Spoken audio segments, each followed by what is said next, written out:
Hello again, everyone, and welcome back to Reddit Aliens. I am John, and as always, thank you so much for being here. Good topic for you today. Let's do it. Those of you that believe in the paranormal, what convinced you that it was real? Please remember to like, share, comment, hype, listen, and ask for shoutouts, and subscribe. I'm an outdoorsman. I'm very experienced in hunting, camping, hiking, and general survival. I'm very familiar and used to wildlife, and I was charged by what I believe was a cryptid called a dogman. It charged me and my cousin. It was not a bear. A bear cannot move how it did, and it was not a normal wolf, as they can't comfortably run on two legs, whereas what charged us seemed natural at doing so. I can elaborate further if you wish. This happened around June or July of 2007, I believe. I was around 17 years old, and more cocky then, but still somewhat knowledgeable of the outdoors. My family used to own a cabin in northwest Wisconsin. I basically grew up there in the summer. I knew the woods well, but at night it was wise to stay in the cabin or at least by the bonfire by the beach because of bears, wolves, and cougars. One of the creepiest things was if you were having a bonfire, the tree line was visible from the fire pit and beach, and at night you always felt like you were being watched from the tree line. But during the day, the woods always seemed normal, not so creepy that is, until this incident. So this happened somewhere between 1200 and 1400. I and my cousin were having an airsoft battle. I was in full woodland camo, he was not. I retreated onto the ATV trail into the woods for a tactical advantage, and our battle took us about 200 meters in, about a third of the way up the trail. We had had enough at this point and were standing at the edge of a clearing on the trail talking, and he was maybe 10 feet from me when I decided to mess with him. I shushed him and froze and said, "We're being watched." He froze. Then I realized the woods were dead quiet, and I got spooked and started scanning the tree line and the other edge of the clearing from left to right when I saw it. Its teeth gave it away. It was panting and staring at my cousin. I don't expect you to believe me, but what I saw was a wolf as big as a black bear, at least 300 pounds. But it wasn't normal.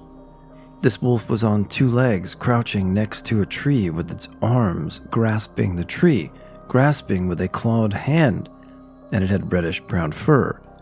I told my cousin that we have to go, and next thing I know, he's sprinting, and I look back at Wolfie, who had locked on and sprinted a few steps on 2 feet, and then I turned and ran when it looked like Wolfie was dropping to all fours. It charged us and sounded right on our asses, barreling through the brush, but for whatever reason, it let us go when we broke out of the tree line and headed for the cabin. What stuck with me the most was the sheer size. Wolfie appeared to be nearly 7 feet tall when upright, and where it should have had front paws, it appeared to have large clawed hands. Now, I'm not sure how to explain it away rationally. I have heard wolves will occasionally kind of walk upright, but as far as I know, they can't sprint on two legs. Nor do wolves get that big, and black bears more waddle on two legs. The closest description is silly, a werewolf or dogman. I go camping and multi-day hiking as a hobby. I've been stalked by a mountain lion before, and I've been hopelessly lost 100 miles from anything, so I know the woods. The weirdest thing I've ever heard was a wailing in the night. I don't know what this thing was, but I woke up at around 2 a.m. My fire had died, and there was an overcast, so it was pretty much completely dark. I was camped in a ravine-like valley, cutting through the mountains of Tennessee. This noise was in the valley, coming right at me from a distance over 500 yards. It really sounded like a man yelling in deathly agony. If you've ever heard somebody's yell who's passing due to trauma, that is how it sounded. It's an odd and unsettling thing to describe. Anyway, I was lying in the dark, gun in hand, while this thing was getting closer and closer. Within 300 yards, it stopped wailing and left me in silence. A couple minutes after it stopped, I could hardly make out a figure in the dark, about 25 yards to my right. Whatever it was tall, at least 5 feet or so, and it was moving roughly west to east at a pretty good pace, making absolutely no noise as it went. It seemed to be gliding along. There was no lateral movement with this thing. It just went by, and I heard it wail a couple more times far down in the valley. The next day I checked for tracks and didn't find any of significance, just old deer tracks. I still have no idea what could have made that noise. It was hauntingly human and sounded extremely distressed. I still don't believe in the paranormal, but that definitely made me question it. Driving home from my parents' house last winter around 9 p.m., no other cars on the road. I was flipping through the radio stations, probably not paying as much attention to the road as I should have been, trying to find something interesting to listen to. I looked up from the radio and saw what I thought might be a blue plastic bag or something on the road just ahead. My eyes were fixated on it as I tried to stop. It looked completely still and surreal, like really dense and really calm smoke, completely motionless. ABS kicked in, but I couldn't stop in time. I didn't hear a thud, but I got out to look anyway. This is in rural Maine near a college. It's really not uncommon to see wildlife in the road, especially with trash from the college. I've seen raccoons with bags stuck to their heads, dogs carrying around trash bags, and all sorts of critters. I wanted to make sure I didn't hit one, so I got out to check. I looked all over the outside. No tracks on the road besides what I saw. Maybe it was steam from a storm drain. Not many storm drains in the middle of nowhere in Maine. I looked all over the road for an explanation.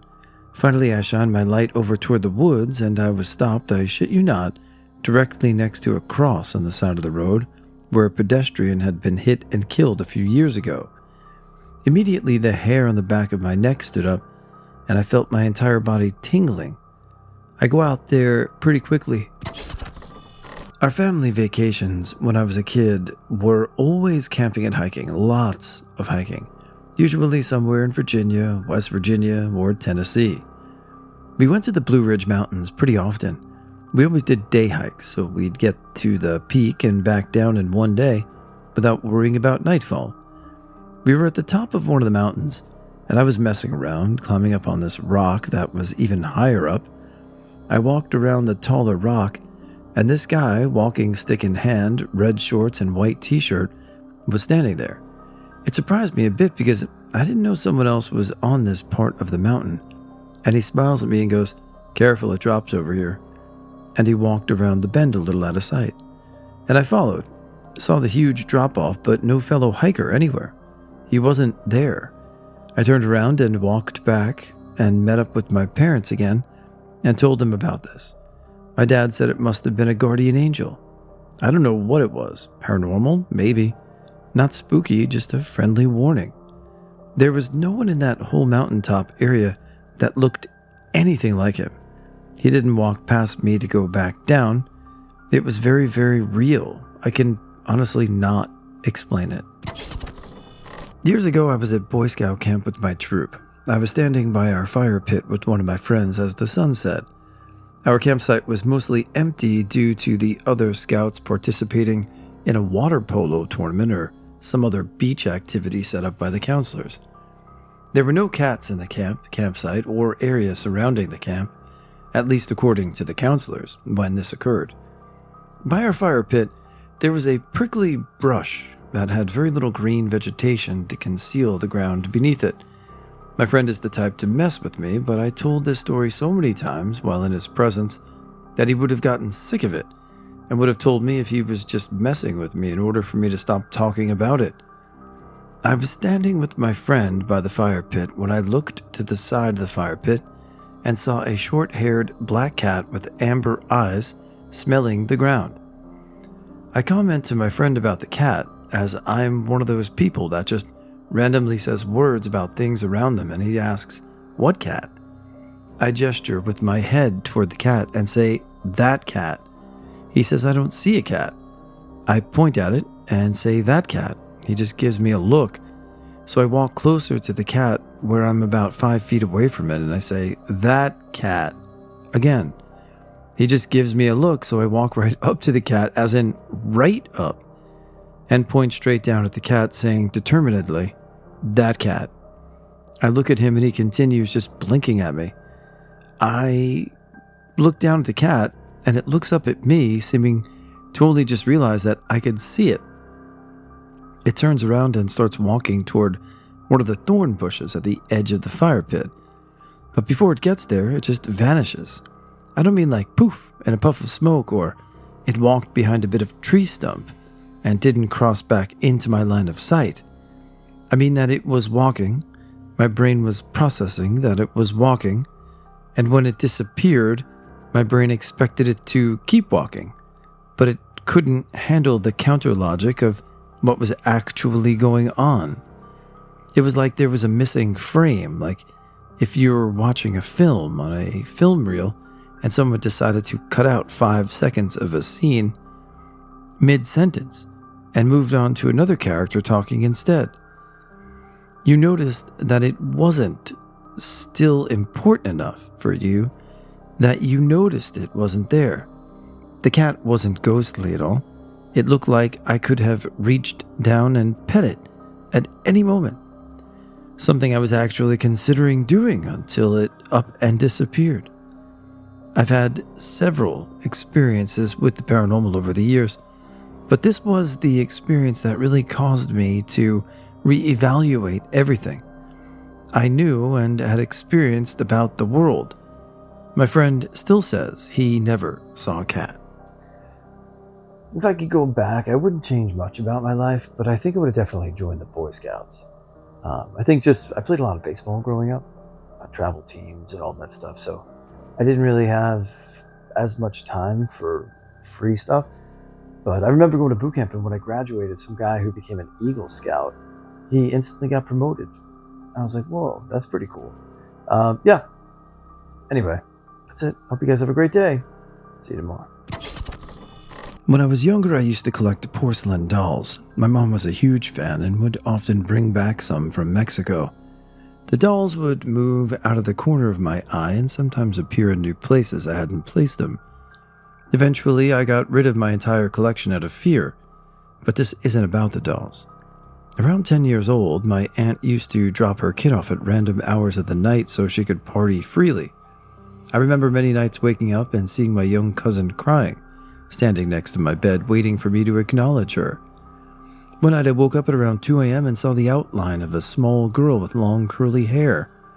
I spoke out to her, thinking it was my cousin, and I told her to come to bed. But she was unmoving. The outline stayed there, staring at me. Eventually I went back to sleep, still under the assumption it was my kid cousin acting up. The following morning I went into the kitchen, searching for my cousin. I remember asking my mom where she was at, and she told me my cousin never came by that night. Fast forward a couple of years, more spooky shit continues going on in that house. So my mother brings in a lady to bless the house. When the woman walked into my room, I remember the look on her face. She stopped and looked around, whispering prayers. The woman stopped her whispers and asked my mom, "Have you had a daughter that's passed?" Of course, I'm the only living daughter, so I tell the woman no, it can't be possible. But my mom spoke about how before I was born, she had miscarried another girl. The woman continued on describing my unborn sister. She had curly hair like me. She enjoyed playing with dolls, and according to the woman, she came often to visit me. I don't know if it's real, in fact. I don't think ghosts are real, but I also don't know what I saw. About 10 years ago, I was working as a private investigator. It sounds cool, but it's actually not. You spend about 3 to 5 hours each day driving to your cases, stake them out in a blazing hot car with the engine off for 8 hours, and then spend 1 to 3 hours in a hotel room writing up your reports before finally getting some sleep and doing it all over again. I did this job for about a year after completing my training to be a medic in the Army Reserves. I was young at the time, so the idea of making $50K a year and traveling all over the country while living out of a suitcase seemed appealing to 19-year-old me. As I said above, you spend a lot of time driving in areas you're not necessarily familiar with. On one of these late nights, I found myself driving on a twisting mountain road just outside of Taos, New Mexico. The area was heavily wooded with narrow roads that curved sharply without a lot of places to turn off since you were driving up and around mountains. In the middle of the night, as I maneuvered my rental vehicle through a cave, I saw a woman stumbling along the side of the road, carrying a small child. The sight caught me off guard and sent a shiver down my spine. It was so unexpected and so out of place. There were no houses or businesses around me. It was around 2 a.m. and pitch black. This unnerved me, but what sent the shiver down my spine was the way she moved. She lurched along with what I can only describe as a shuffle straight out of a George Romero zombie flick. And she didn't look up or acknowledge me as I drove by. She just stared aimlessly at the road in front of her. You have to remember I was a 19-year-old that was fresh out of a year of extensive army training. I was in peak physical shape, and I thought I was Billy Badass at the time.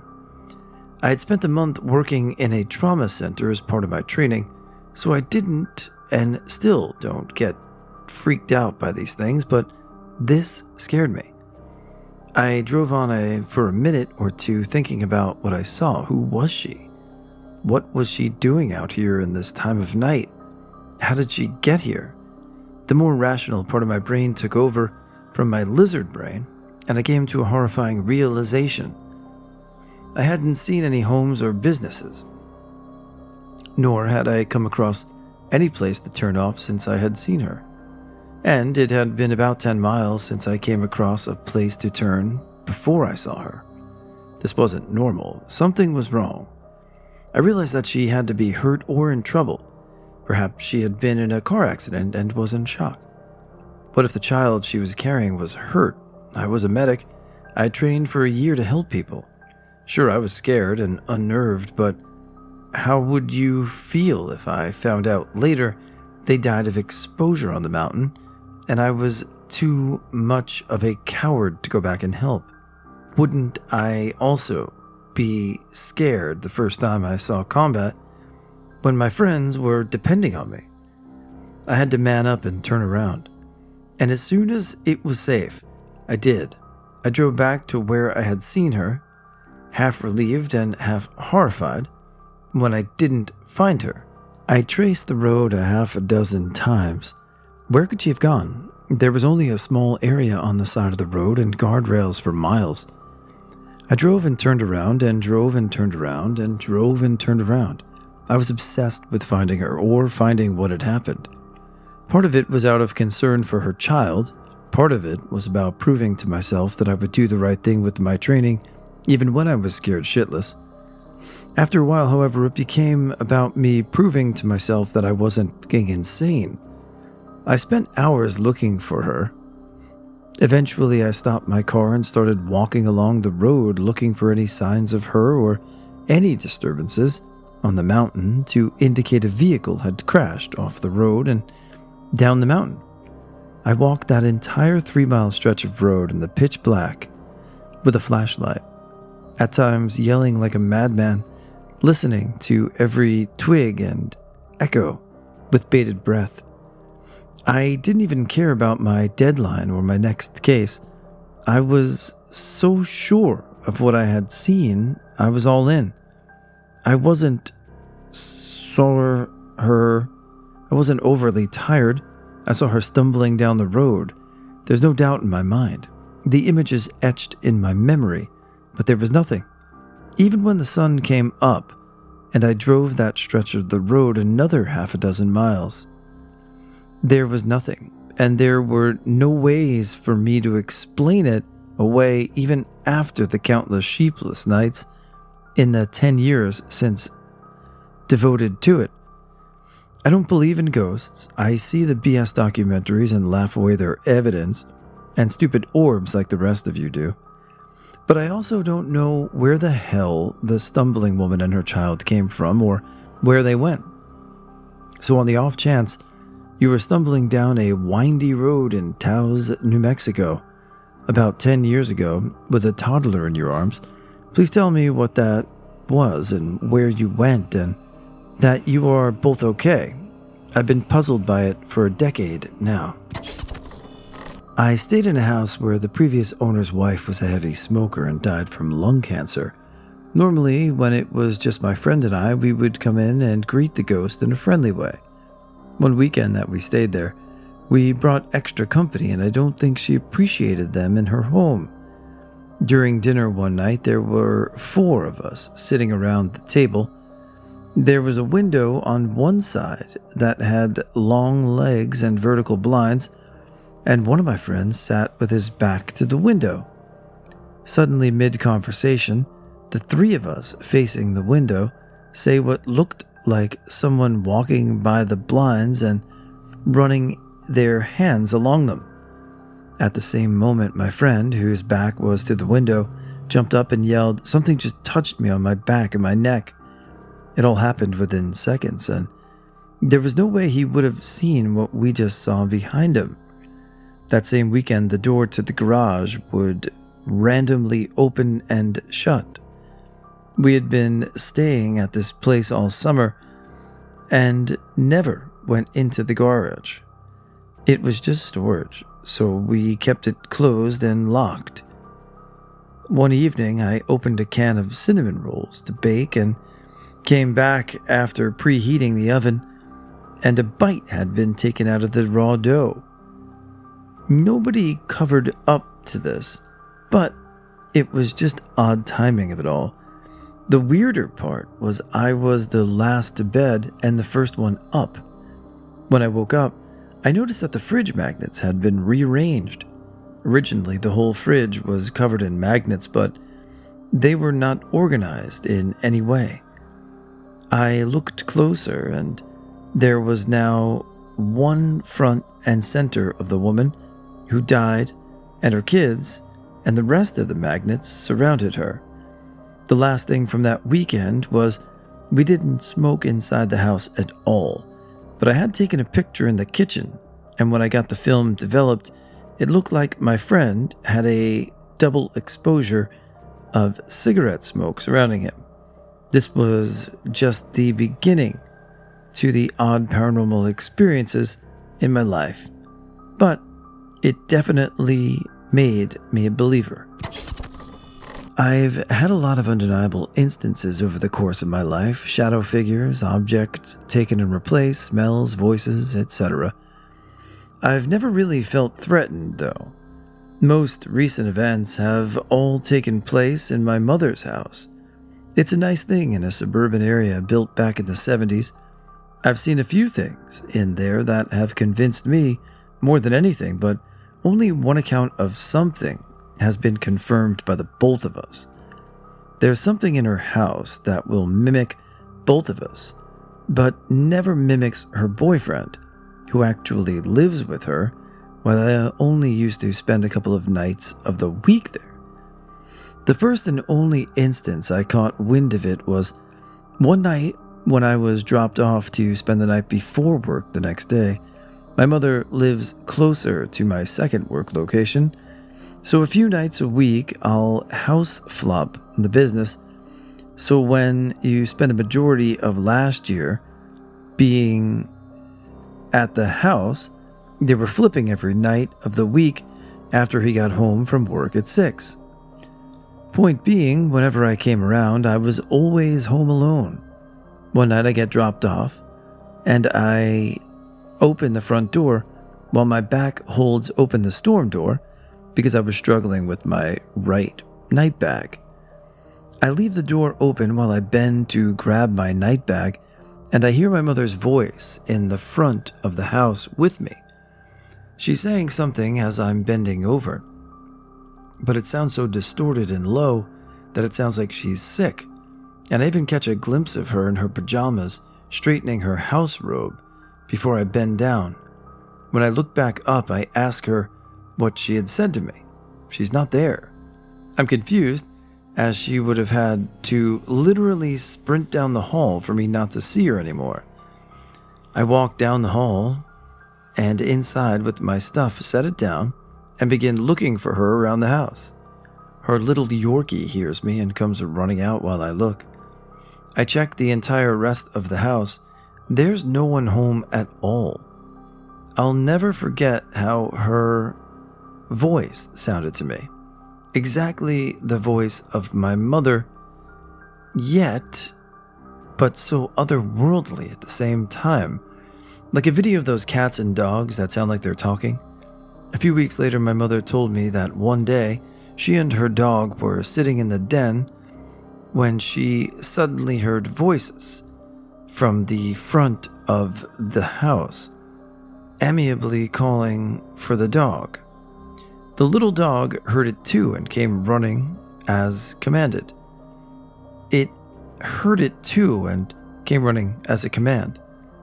It came up to greet me, except of course I wasn't there. She was alone, and she told me that even the dog had started to act a little bit strangely when it came to where it heard me.